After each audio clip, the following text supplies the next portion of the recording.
hope that we will move to that situation in my lifetime, although sometimes it seems like the opportunity is moving further away.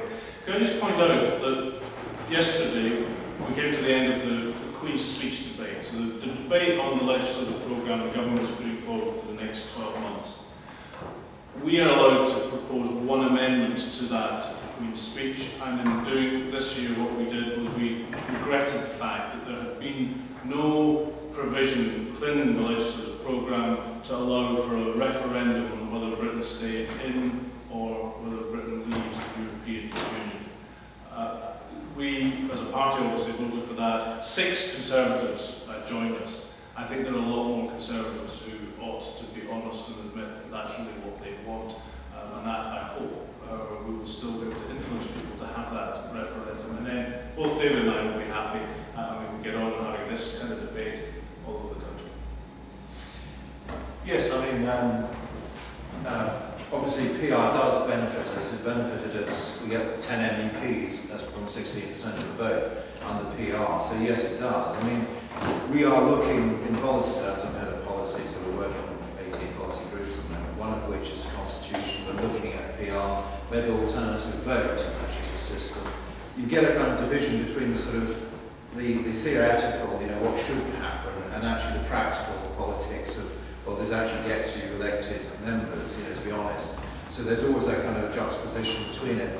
I do think that British politics in general has changed. I don't think we are on a two-party system anymore. I really have serious doubts that Tories will ever get back in the form they are. I think the only way the Conservatives are going to get back in is in some kind of coalition. How that works, one is not sure. You know, but you only need to go back to the 70s, and you had LibDem pacts. You saw LibDem pacts in the previous Scottish Government administration. You've got Plaid Cymru working with Labour amazingly in Wales. So I think British politics is changing, and I think PR will probably be a logical extension when that happens. But I mean, hung Parliament is probably the most likely thing, 2009, 2010, and it may well come out of that as a price. But you know, let's see what happens.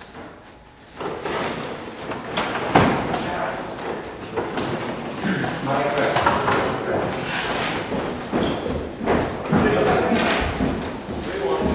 Keep going. My question is more directed towards Michael. There are obviously things wrong with the EU, so it's very easy for there to be all these scare stories about the EU is bad, it does all these bad things, and particularly in some elements of the media, there's a lot of that kind of thing. How would you convince people, if you had a referendum on Europe, how would you convince people of the case for being in Europe, especially when so many people don't really know that much about how it works? How would you convince people in such a way that you could counteract these scare stories? Well, I'm not going to pretend it's easy. I do think it needs to be a national debate that we have over a long time. I certainly wouldn't anticipate all the things that are suggesting that the referendum takes place 4 weeks on Thursday.